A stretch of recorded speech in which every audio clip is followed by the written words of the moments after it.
Bienvenidos, muchísimas gracias por acompañarme en este video en el que compartiré mi experiencia impartiendo una unidad para la materia de literatura contemporánea. Mi nombre es Andrés Laguna Tapia, soy director del Laboratorio de Investigación en Comunicación y Humanidades de la Universidad Privada Boliviana y soy docente a tiempo completo de la carrera de Comunicación.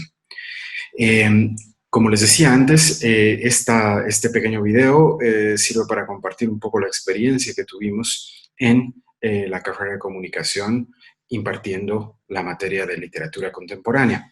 El fin de enseñar esta materia es darles a los estudiantes competencias teóricas y prácticas para que después puedan realizar ya sea crítica literaria a nivel académico o a nivel periodístico.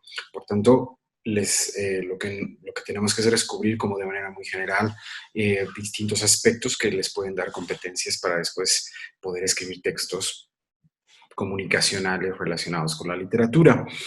Bien, básicamente esta unidad y esta charla concretamente la he titulado Había una voz, haciendo referencia a una conferencia que dio hace algún tiempo el escritor mexicano Juan Villoro, y básicamente para tratar de ver cómo las funciones narrativas, este concepto teórico acuñado por Vladimir Prop, puede estar relacionado con las experiencias narrativas que tienen los estudiantes en otro tipo de situaciones.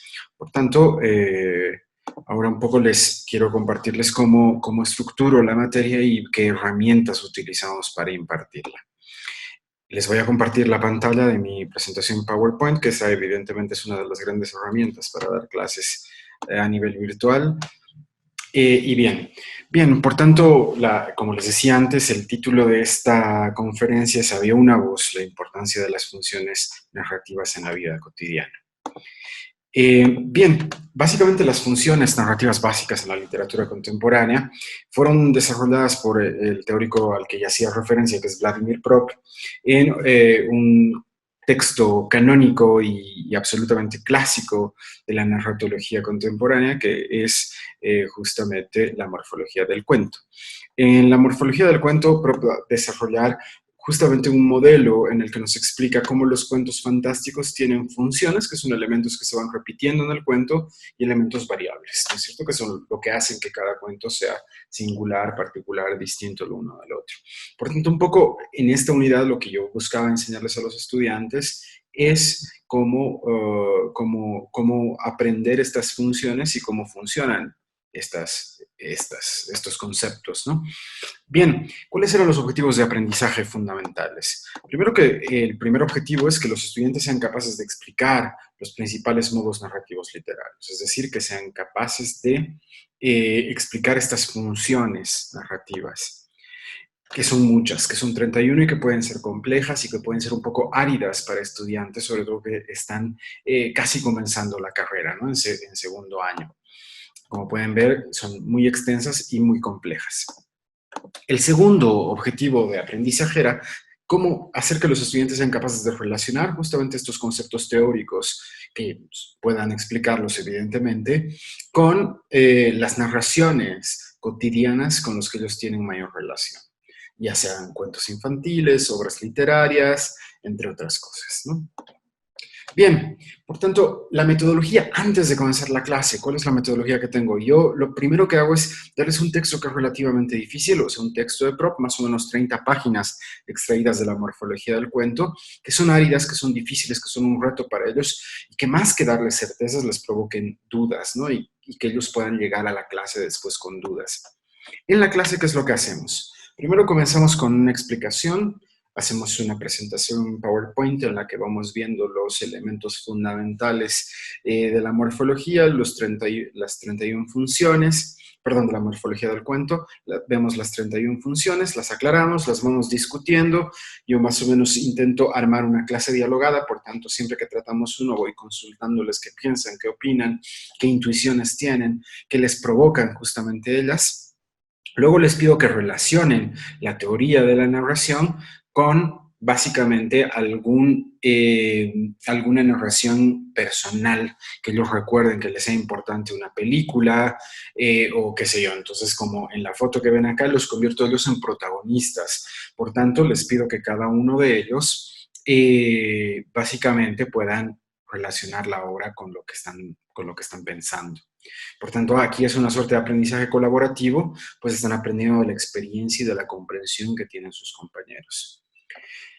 Bien, y básicamente lo que intento es después tratar de convertir estas funciones en, si quieren, arquetipos un poco más canónicos para que ellos los puedan ir relacionando, ¿no? Como historias de Ícaro, en el que el personaje se acerca al sol y cae, digamos, en el que sube mucho y en el que cae, historias de Orfeo, historias de Cenicienta, viajes iniciáticos, del objeto mágico, chico conoce chica, y lo que hago es principalmente utilizar ejemplos, sí canónicos, de la literatura clásica, o del canon occidental, como diría Bloom, sino también cuestiones mucho más cercanas a los estudiantes, ¿no? Como películas de superhéroes, series populares como Juego de Tronos, series de fantasía que pueden haber conocido como El Señor de los Anillos, o incluso series que están, digamos, en plataformas de IPTV o de streaming, digamos, ¿no? Como series de Netflix, en este caso La Casa de Papel, digamos, ¿no? Entonces, ese tipo de cuestiones que ellos sí conocen, que sí sienten cercano y que sí sienten muy próximo en este tiempo, me parece que son interesantes para ir relacionando y que la teoría no parezca algo abstracto y lejano a ellos, sino que realmente la encuentren cerca. ¿Cómo evaluamos el logro de digamos, los objetivos de aprendizaje en la clase? Básicamente lo hago de manera oral, por turnos, como les había comentado, haciendo que cada uno de ellos vaya contando y un poco como que hay un feedback y comentarios con relación a la historia de sus amigos, o sea, que se interesen no solamente por la teoría, sino también por lo que dicen los otros, por lo que comparten los unos con los otros. Por tanto, ahí puedo evaluar cuánto ya están asimilando. Entonces, cuando tienen que hablar frente a todos, compartir algo y hablar frente a mí, están evidentemente ya desarrollando una competencia muy clara, ¿no? Y bueno, y nunca falta quien relaciona con una película, porque les doy un poco la libertad de trabajar cualquier tipo de narrativa, por lo menos en este punto, como de Notebook, ¿no? Así, algo bien romanticón. Tampoco falta quienes se ponen un poco más exquisitos y un poco más, no sé, eh, más sofisticados y pueden citar On the Road de Kerouac, o si no, volvemos si quieren al cuento infantil, ¿no es cierto? Al cuento que nos podía contar el abuelo en la cama cuando estábamos enfermos. Por tanto, los objetivos de evaluación de aprendizaje después de la clase, básicamente los evalúa a través de la plataforma de UPB Virtual, que es la plataforma de Moodle que tenemos específicamente para la universidad, en la que les doy un ejercicio de escritura. Es muy importante para mí que escriban, además de leer, pues como dice Derrida, uno comienza a pensar cuando comienza a escribir. Por tanto, primero, la primera parte es un poco más teórica, por tanto les pido que escojan una novela o un relato corto, un cuento que hayan leído a lo largo de su vida, que les haya gustado mucho, que les haya impresionado mucho y que evidentemente los relacionen con alguno de las funciones narrativas de las que hemos hablado, ¿no? De las 31 funciones de Propp. Y luego, evidentemente, en la segunda parte ya les pido que me cuenten una historia personal y que después esa historia personal la relacionen con alguno de estos modelos. Acá les pongo el afiche Shazam, justamente para ver cómo este joven, este niño estudiante se convierte en el héroe de la historia, digamos, ¿no? Básicamente así la evalúo y puedo utilizar una herramienta fundamental que es el Moodle, y dentro del Moodle una herramienta que tiene la UPB que es el Turnitin. El Turnitin me permite editar con etiquetas predefinidas.